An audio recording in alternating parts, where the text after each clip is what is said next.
Adjustments at halftime.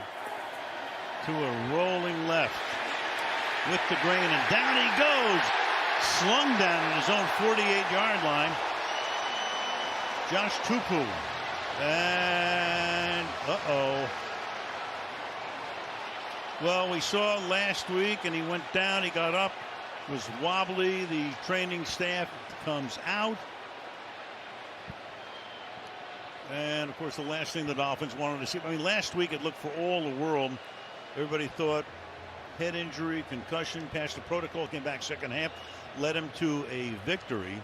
And Al Tupo slams him to the ground. I mean, you're thinking about the back, the ankle, but he gets thrown to the ground. Again, wrenching that back, which was the issue last week. Yep. So they work on him. We'll step away for a moment.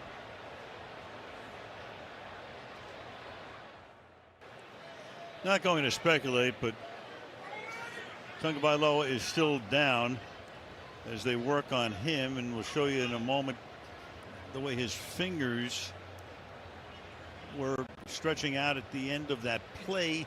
Comes down on his elbow, comes down on his back, comes down on the back of his head. With serious force, he goes down. Right, and right as he goes down, you could see both his hands.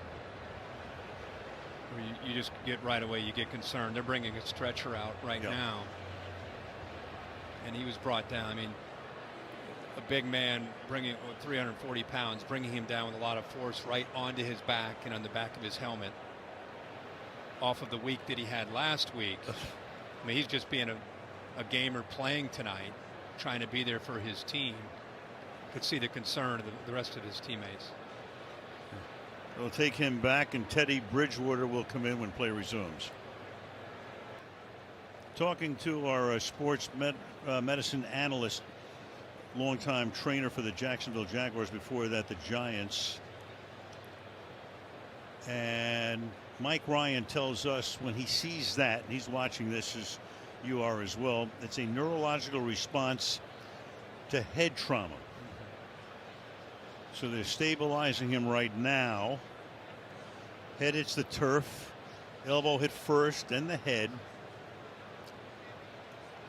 And again, a heartbeat, it just turns around just like that. Again, worth mentioning it. Very similar sack last week, or push from Milano, the Buffalo line, when he hit his head on the game last week. See these players all huddled around him right now. Jalen Waddle, 17, who we saw earlier, he of course went to school with him in Alabama, has known him for a long time. Let's see how concerned he is.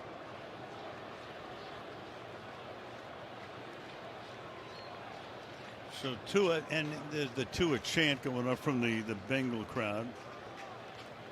Popular around the country, such a great college career, obviously. Just one of the more likable personalities you'll ever come across. Yep. And they'll take him back initially to the locker room. There was the coach, Mike McDaniel, with the send-off, and we'll get, as soon as we can, obviously, the official word as we hear it. Yeah, you can hear the whole stadium yelling, Tua, Tua. Stabilizing him, keeping the helmet on as they wheel him back. And so Teddy Bridgewater, no stranger to the NFL, as a starter with Minnesota for a number of years, 9th year in the league out of Louisville.